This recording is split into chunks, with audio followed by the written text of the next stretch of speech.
The one thing you get from studying sex for your career is you see the market shift, sexual culture. And what I saw, back in the 90s when I started radio was people didn't know. It was before the internet, and everybody had weird questions because they had no idea. They were getting really crappy sex education.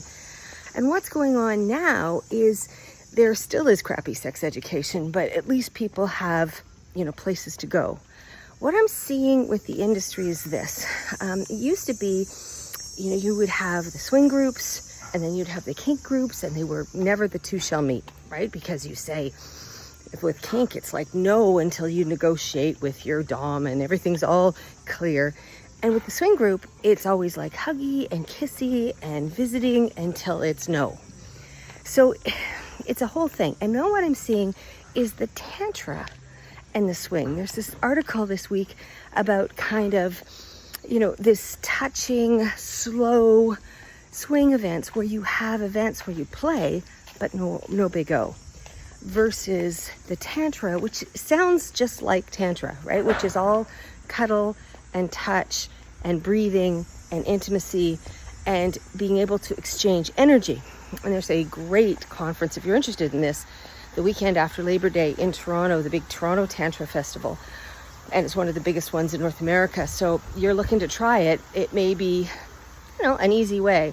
If you're American, you get 40% on your dollar anyway. So the reality is you want to try different things, and those markets are joining. There is no new thing that's happened in the last, 10 years, because we all have the same body parts since we've come out of caves. But people are starting to explore, they're starting to experiment, they're starting to use more technologies, and the culture is changing. It's certainly become more conservative than it was, in the 90s or the free-loving 60s. There's been pendulum swings.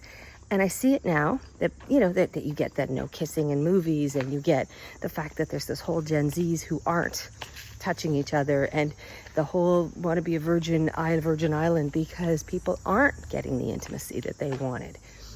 But understand that whatever's old is new again. And you may want to have a look at some of the things that do work.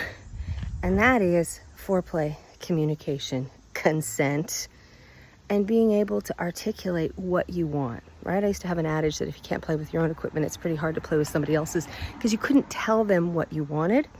So what I want you to do is just to continue to be a lifelong learner. I'm 32 years in this industry as a therapist, and I still take courses all the time. I'm off to another one this week.